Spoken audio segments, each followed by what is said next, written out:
Yeah, so we are in Singapore. It's one of the mega cities of the world. Battle in this video. Hey guys, what's up?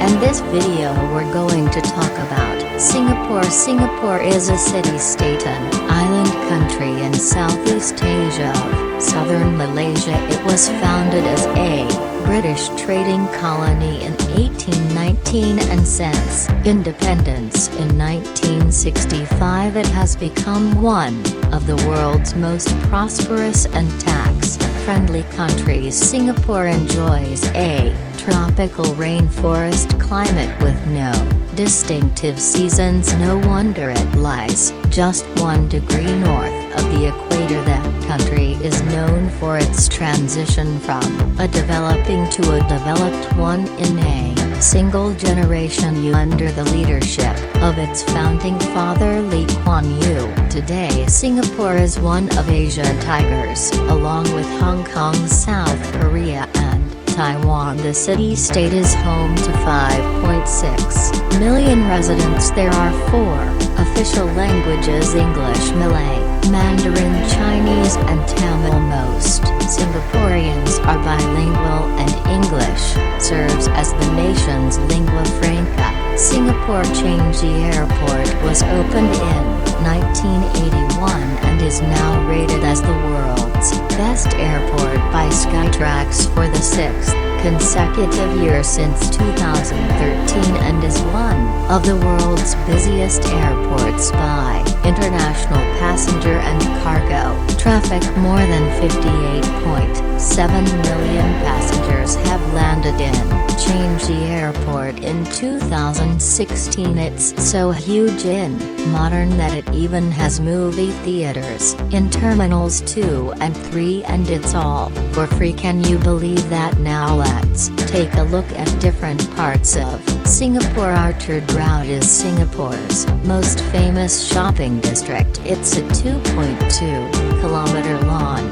major road with lots of shopping malls. This bustling boulevard is now a retail and dining paradise, with over 5,000 establishments offering the ultimate lifestyle experience to tourists and locals alike. But it's not all that pricey. You can find lots of annex dining options. Marina Bay, the newest feature of Singapore. Marina Bay Sands is an integrated resort front in Marina Bay, owned by the Las Vegas Sands Corporation, and its opening in 2010. It was billed as the world's most expensive standalone casino property at 8 billion Singaporean dollars, including the land cost. Complex is topped by a 340-meter-long sky park with a capacity of 3,900 people and a 150-meter-long infinity swimming pool,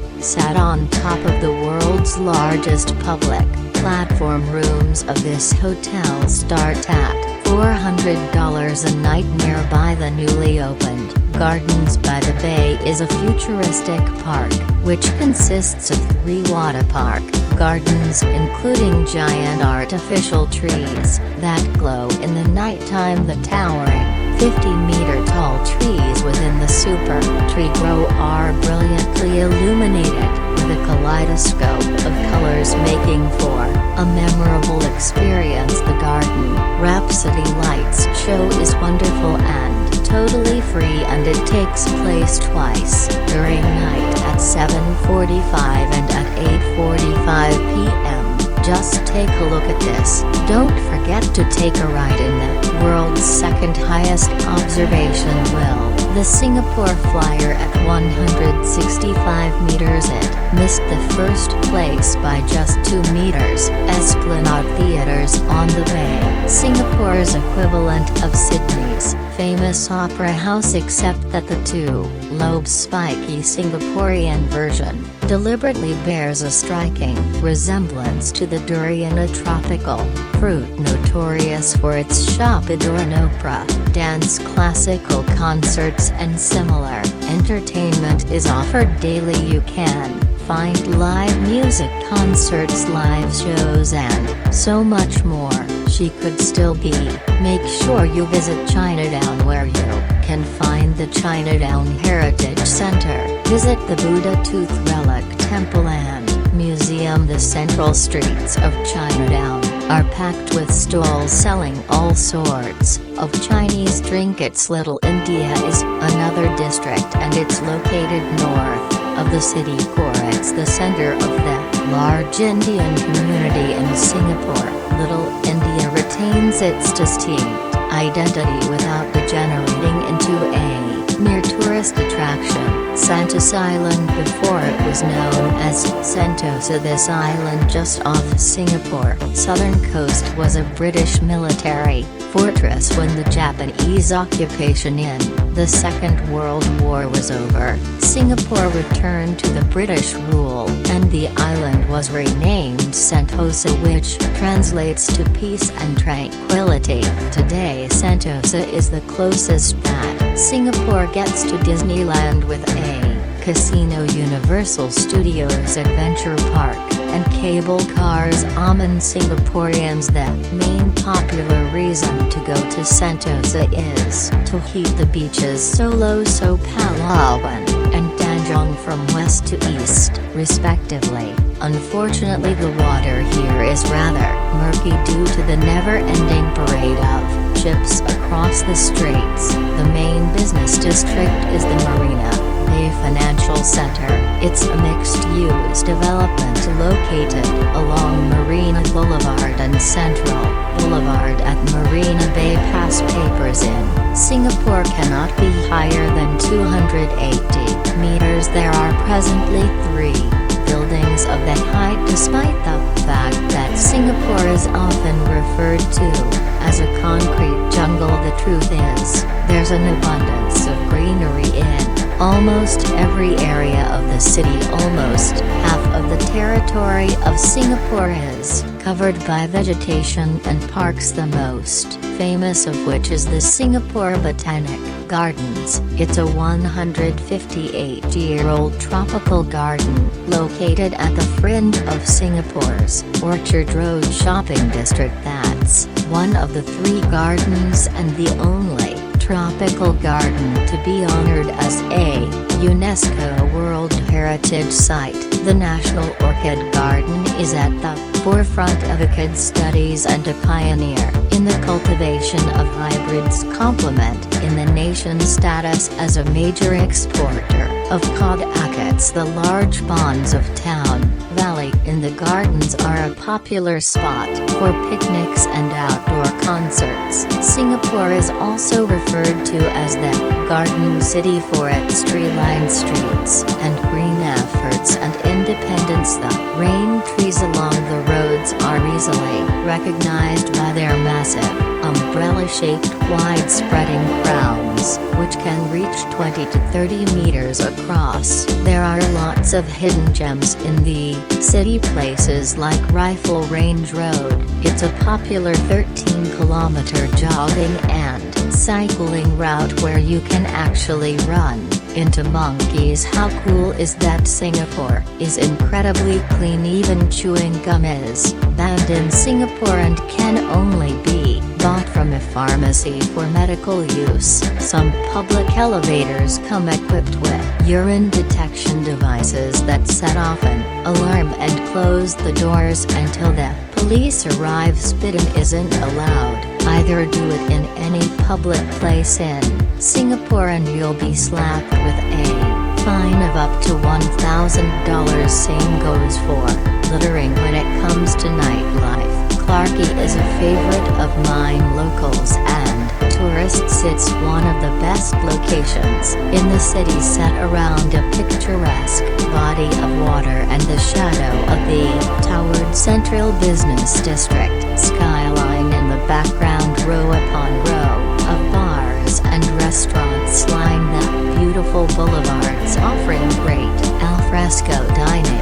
Clarke is undoubtedly the reigning king of nightlife destination. This riverside festival village combined dining, drinking and clubbing for the ultimate night experience. Despite its small size, Singapore has a surprisingly large number of golf courses, but most of the best ones are run by private clubs and are open to members and their guests only. The main exception is the Sentosa Golf Club. Housing in Singapore is outrageously expensive, but there is a trick. Public housing in Singapore is managed by the Housing and Development Board under temporary leaseholds for 99 years only.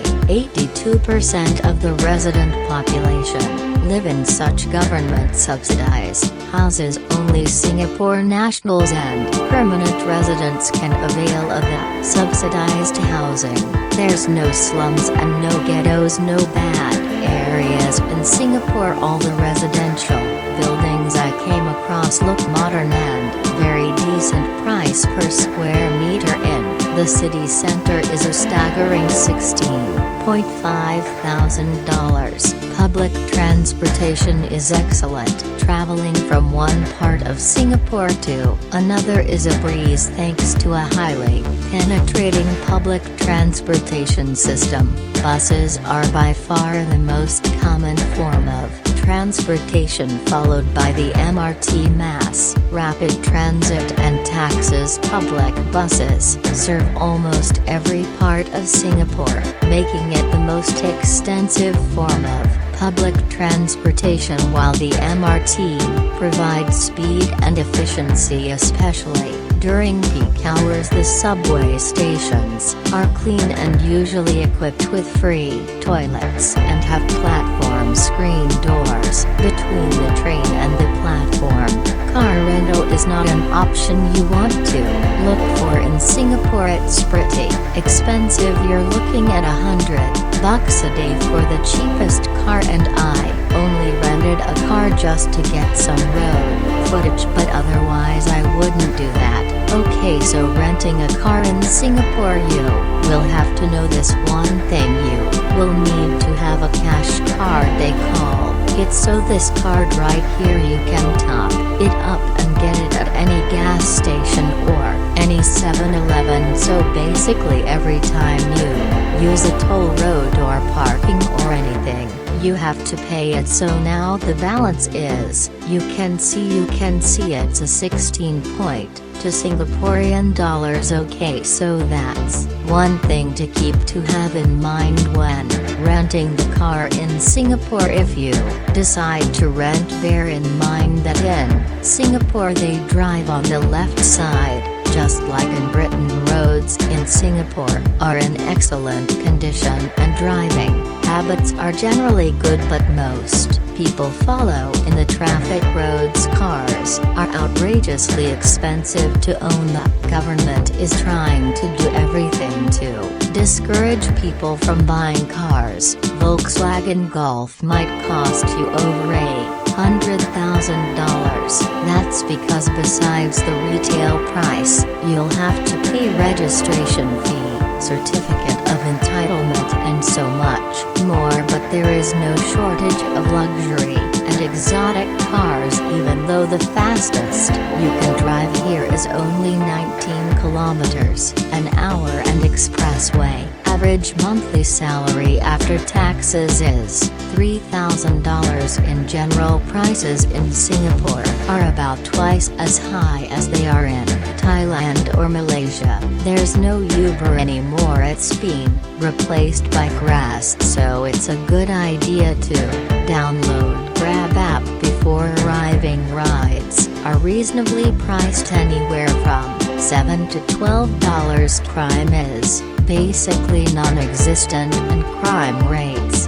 in Singapore are some of the lowest in the world. Singapore is an extremely safe city, but it has very strict drug laws, and drug trafficking carries a mandatory death penalty. Yes, capital punishment is still a legal penalty in Singapore. Each execution in Singapore has carried out by a long drop hanging in Changi prison at dawn on Friday. If that wasn't enough, caning is actually still a legal form of punishment in in Singapore if you're caught vandalizing the tropical paradise, molesting women and doing all sorts of bad stuff you shouldn't be doing. You won't be able to sit properly for a few weeks. In 2007, the number of canon sentences ordered by the courts was 6,400, of which 95% were actually implemented. Homosexual acts are illegal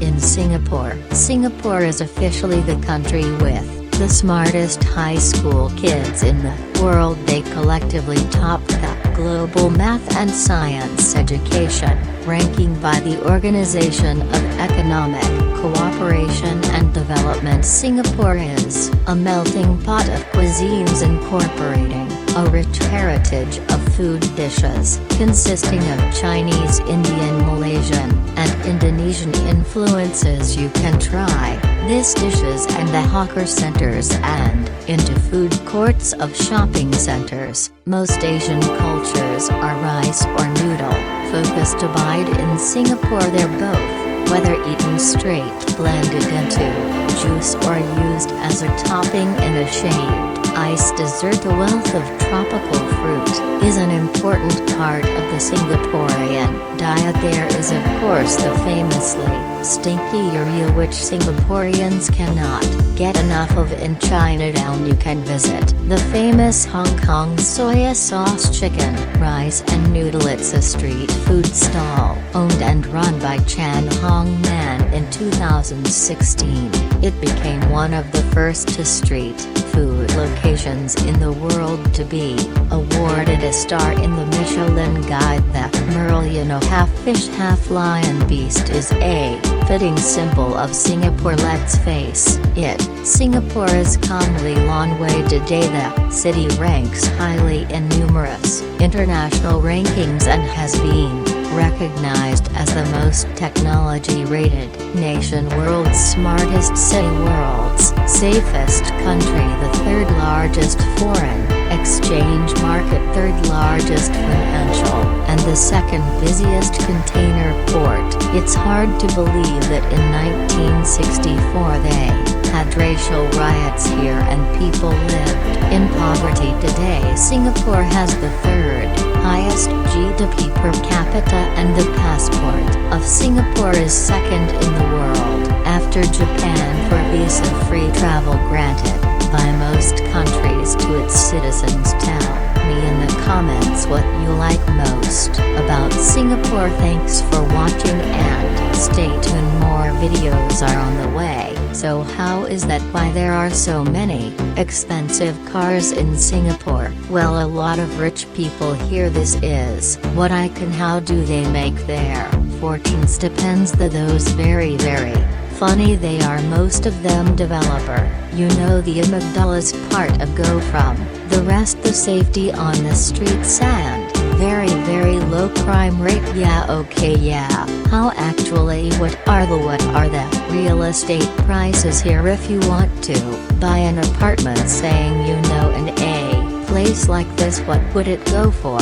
Okay, my estate, mine, it was built by the government. Okay, so it's subsidized for the citizens. But if you were going to buy like a private condominium with all the facilities, it will cost raw material. It's gonna cost like 1.5 million in both. Oh wow, and more. Yes, how many square meters? Maybe like 100 square meters. Okay, yeah, so that's a pretty modest apartment in a host for 1.5 million. Now when you say the government subsidizes some part of that, what's the percentage they subsidize? These like half of what he would pay for private condominium. Okay, so that would be like 750. Yes, I drive for a living. Yeah, well, you always air conditioned, so I don't know. I'm trying to say that it was a trifle living. I'm almost like constantly on the road. Okay, because Singapore is so small, we have cameras everywhere. We are we are under heavy surveillance. We have like CCTVs and cameras moves every building and every corner of the street. That at times when I feel I have taking a break. I'm tired from driving. I just want to find a quiet road and stopped by the side and take a break, but I'm on that camera surveillance and maybe I'll get a ticket for that too. So that's a respondent. That's one thing I don't like about Singapore. Okay, so because we're so small, and as we were so intensely under camera surveillance, it makes you be like living in depression. You look like these street lamps, they have cameras on top. Wow, yeah, I didn't realize it's not a real like that. Maybe like every 2 kilometers, yes, there will be a camera on top. What's something about Singapore that you would think most foreigners have no idea about? What you mentioned, chicken farm countryside. Most people, they don't expect that in Singapore, and we're going to tell them we have found. See, I had no idea, so we wanted to buy Seju Uning today. We couldn't do it. I can find it. Yeah, you can't find it, and even if you bring it in and maybe if the customs they check you and it fine they. Do you know the key from here this hour, Mr. Lee? He said it's public nuisance. Okay, yeah, because you spit it everywhere and it sticks to your shoes, to the tires. Probably right. Yeah, and said if you want gum, go eat a banana. Alright, that's what is it. So you have been out, right? That's a limitation. I can deal with it. Was okay. I know you're not allowed to spit in the street. We just saw a guy do last night. Okay, maybe you know it's his day. He was lucky, but I mean I'm unlucky then. There might be some like officers in plain clothes. Okay, yeah, okay. What's the worst punishment you have in Singapore? You don't have capital punishment. Yeah, you can get hanged for drug trafficking, and for murder you can get hanged. You get hang out with the rule. I understand you still do that. Yeah, we still do that. Oh yeah, that's nice. So what do you have to do to get hanged? Like if you traffic drugs, yeah, that's it. Hangman. Okay, and the second one would be whipping. Yeah, well, pain. Okay, yeah, I like